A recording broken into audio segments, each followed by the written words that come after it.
Hello বন্ধুরা, আমি তোমাদের সামনে হাজির হয়েছি। আমি রবিউল মোল্লা। আমি তোমাদের জিওটেকনিক্যাল ইঞ্জিনিয়ারিং এর যে সাবজেক্টটা আছে সেই সাবজেক্টের উপরে আমি যাবত দুইটা তিনটা ভিডিও করে ফেলেছি অলরেডি।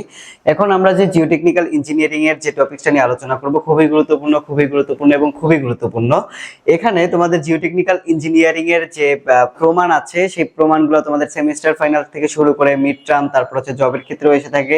যদি জবে কোনো ধরনের প্রমাণ দিয়ে থাকে তবে হ্যাঁ, তোমাদের জন্য সবার জন্য গুরুত্বপূর্ণ এবং সবাই সুন্দর করে দেখবে। ঠিক আছে প্রিয় শিক্ষার্থী বন্ধুরা, আচ্ছা এবার আমরা কথা না বাড়িয়ে চলে যাই আমাদের মূল টপিকসে। ওকে ওকে দেখো, এবার আমরা যে প্রমাণটা নিয়ে হাজির হয়েছি সেটা হচ্ছে আমাদের গামা ডি মানে ড্রাই একক ওজন বা শুষ্ক একক ওজন ইজ ইকুয়াল টু হচ্ছে গামা ভাগ হচ্ছে 1 প্লাস ওমেগা। এখানে আমরা জেনে রাখা ভালো যে এটা আমাদের এই প্রমাণ আকারে আসতে পারে এবং আরো একটা আকারে আসতে পারে, সেটা হচ্ছে গামা ডি কমা গামা বা হচ্ছে ওমেগা, এদের এই তিনটার মধ্যে যে সম্পর্কটা সেটা নিয়ে। ওকে, আমাদের যেভাবেই প্রশ্ন আসুক না কেন আমরা এই যে নিয়মটা আমি দেখিয়ে দেবো এইভাবে সলভ করলেই আমাদের সবকিছু ঠিক হয়ে যাবে। ওকে প্রিয় শিক্ষার্থী বন্ধুরা, এরপরে আসি যে আমাদের এখানে গামা ডিটা কি, এটা আমরা মূল আলোচনা করব। গামা ডিটা কি, গামা কি এবং ওমেগাটা কি। ওকে, গামা ডিটা হচ্ছে শুষ্ক একক ওজন আর গামাটা হচ্ছে একক ওজন, আর ওমেগাটা হচ্ছে আমাদের ওয়াটার কন্টেন্ট বা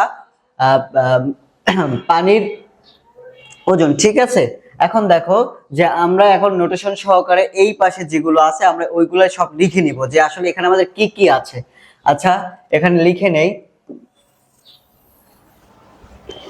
এখানে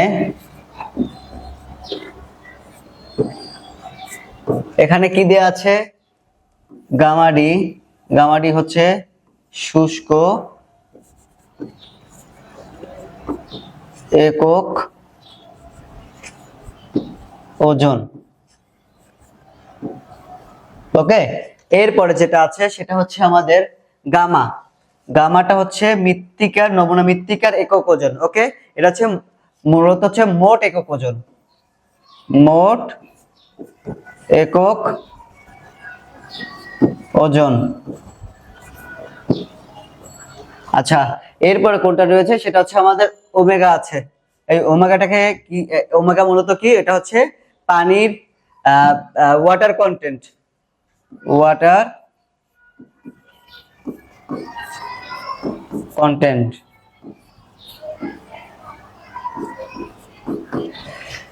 আচ্ছা এরপর আসো যে আমরা এগুলো তো জেনে নিলাম যে এখানে আমাদের কি কি আছে। এরপরে যেটা হচ্ছে আমাদের এখন জানতে হবে যে আমাদের এই প্রমাণটা সলভ করার জন্য আমাদের কি কি সূত্র এবং কি কি ডাটা লাগবে।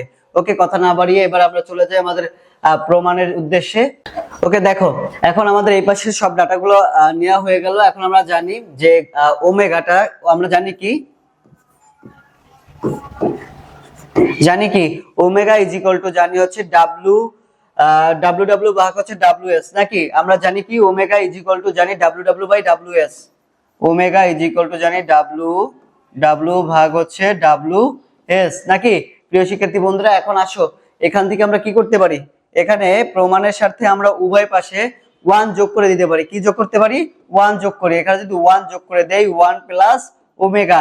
আচ্ছা একটা কথা জেনে রাখা ভালো যে আমাদের কখনোই এক পাশে কোনো কিছু যদি এক্সট্রা কিছু আনি তাহলে সেটা এক পাশে যোগ হবে না, যদি পক্ষ যদি দুটো থাকে তাহলে উভয় পক্ষে সেটা চলে যাবে। আচ্ছা দেখো, তারপরে এই পাশে আমাদের 1 যোগ করা হয়ে গেল, তার মানে তারপরে সে আমাদের ওই পাশে 1 যোগ করতে হবে। এই হচ্ছে আমাদের সেই 1 প্লাস ডাব্লিউ ডাব্লিউ ভাগ হচ্ছে ডাব্লিউ এস। ওকে, এখন দেখো পরে যে লাইনগুলো, পরে আমরা কি করতে পারি, এই পাশের যেটা আছে সেটা আমরা রেখে দিতে পারি, এখানে কোনো কাজ নেই। 1 plus omega is equal two, এখন দেখো এখানে কি, এখানে লসাগু যায় নাকি, কি লসাগু যায় বলতো, ডাব্লিউ এস বা সলিড অংশের ওজন, সলিড অংশের ওজন ডাব্লিউ এস। যদি আমাদের ডাব্লিউ এস এটা যদি লসাগু যায় তাহলে আমরা একের সাথে যদি লসাগু করি তাহলে কি হবে ডাব্লিউ এস, কারণ এর নিচে কি নাই, কোনো কিছু নাই, নিচে আছে কি একটা মনে মনে একটা 1 আছে, যদি আমরা 1 এর সাথে ভাগ করি তাহলে কি হবে ডাব্লিউ এস, এবং সেটা কিসের সাথে গুণ করতে হবে, এই যে 1 এর সাথে সেটার সাথে গুণ করতে হবে। ওকে, এখন দেখো যদি ডাব্লিউ এস এর 1 দিয়ে গুণ করি তাহলে কি হবে ডাব্লিউ এস বা সলিড অংশের ওজন প্লাস, এখন দেখো এই ডাব্লিউএস এর ডাব্লিউএস দ্বারা যদি আমরা ভাগ করি তখন আমাদের কি থাকবে 1 থাকবে। এখন 1 এর সাথে যদি আমরা ডাব্লিউ ডাব্লিউ যদি আমরা গুণ করি তাহলে কি হয়ে যাবে ডাব্লিউ ডাব্লিউ নাকি। আচ্ছা, এরপরে দেখো যেটা আমরা করতে পারি সেটা হচ্ছে এখন এই WS টাকে আমরা আর গুণ করে দিতে পারি। এটার নিচে একটা কি আছে, মনে মনে একটা 1 আছে। এখন দেখো এটাকে যদি আমরা এটার সাথে গুণ করে দিই আর এটাকে যদি এটার সাথে গুণ করে দিই, তাহলে এই WS টা কোথায় চলে আসবে? উপরে চলে আসবে, মানে বাম পক্ষে চলে আসবে। এবং 1 প্লাস ওমেগা এটা কোথায় চলে যাবে? এটা চলে যাবে আমাদের নিচে। ওকে, তাহলে আমরা WS টাকে এই পাশে রাখলাম আর বাকি যেটা আছে এটা তাহলে এই পাশে নিচে চলে আসলো। তাহলে কি চলে আসবে? WS প্লাস হচ্ছে WW ভাগ হচ্ছে 1 প্লাস ওমেগা। ওকে, এখন দেখো এই WS টা এবং WW টা কি, যেহেতু আমাদের বলা আছে এখানে শুষ্ক একক ওজন, এখানে কি থাকবে না? পানি থাকবে না। তার মানে পানির যে ওজন এখানে WA এই মানটা কি 0, ঠিক আছে, এটার কোনো ওজন থাকবে না, এটার মান 0। তার মানে এখন আমরা মূলত মোট ওজন, এটা হচ্ছে মোট ওজন W, মোট ওজন। ওকে, এই মোট ওজন সমান W সমান হচ্ছে WW প্লাস হচ্ছে WA প্লাস হচ্ছে WS। এখন দেখো WW এবং এই W এর মান কত? 0, এটার মান কত? 0। তার মানে থাকলো কি WW plus WS, WW plus হচ্ছে WS। এটা সমান আমরা কি জানি? এটা সমান আবার জানি আমরা কি, বড় হাতের W মানে হচ্ছে মোট ওজন। ওকে, দেখো এই তাহলে এটা সমান আমরা কি লিখতে পারি? বড় হাতের W বা মোট ওজন ভাগ হচ্ছে 1 প্লাস ওমেগা। এখন দেখো এটা পেয়েছি কি, এটা পেয়েছি WS is equal two W মোট ওজন ভাগ হচ্ছে 1 প্লাস ওমেগা। ওমেগাটা হচ্ছে কি আমাদের বলতো? Air content. এটা হচ্ছে আমাদের কি 1 নং সমীকরণ। এই 1 নং সমীকরণটা আমরা লিখে নিলাম এখানে। দেখো এরপরে যেটা আছে, এখন আমরা কি জানি? এখন আমরা জানি এই যে আমাদের যেটা আছে আমাদের বাম পক্ষ জানি, আবার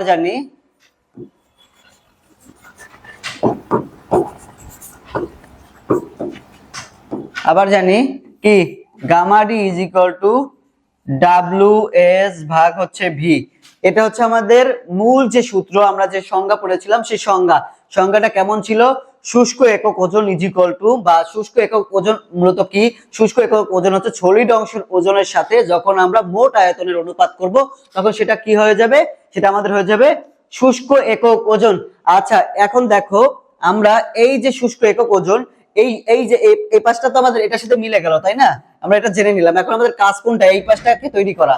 ওকে, এই পাশটাকে তৈরি করা। তার মানে এখানে যেটা আছে সেটা এই যে WS টা আছে, তার মানে WS সমান আমরা এটা পেয়েছি নাকি? এই যেটা পেয়েছি, তার মানে এটা যদি আমি এখানে বসিয়ে দেই WS এর জায়গায়, তাহলে কি হবে বলতো? W ভাগ হয়েছে 1 প্লাস ওমেগা। ওকে, আর এই পাশে কি রইলো? নিচে রইলো ভি, এটা রইলো।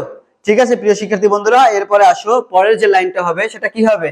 এখন দেখো আমরা এটা কি আকারে আছে? ভাগ আকারে আছে। তার মানে ভাগ আকারে থাকলে নিচে একটা এই কি আছে? ভি আছে, মানে মোট আয়তন আছে। এই আয়তনের নিচে আবার একটা কি আছে? মনে মনে একটা 1 আছে।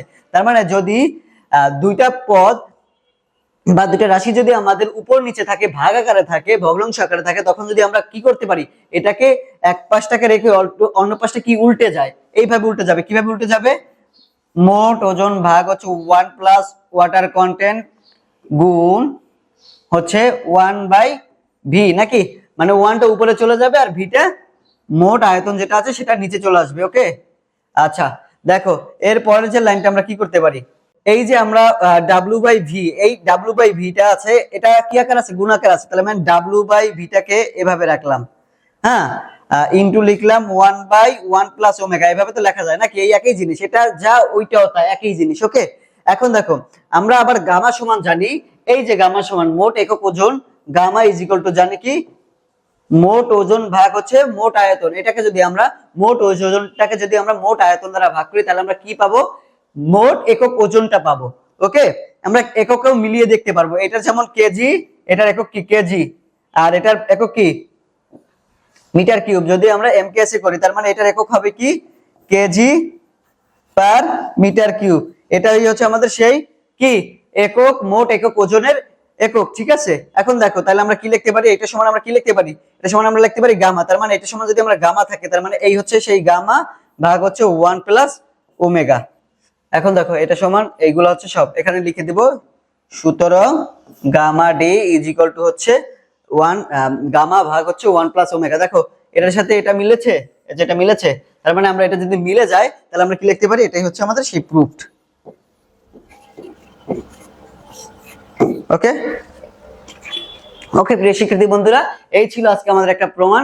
তোমরা খুবই গুরুত্ব সহকারে দেখবে, এটা খুবই গুরুত্বপূর্ণ একটা প্রমাণ, এবং তোমরা নিজেদের খেয়াল রাখবে এবং পড়াশোনার ভিতরেই থাকবে। আল্লাহ হাফেজ।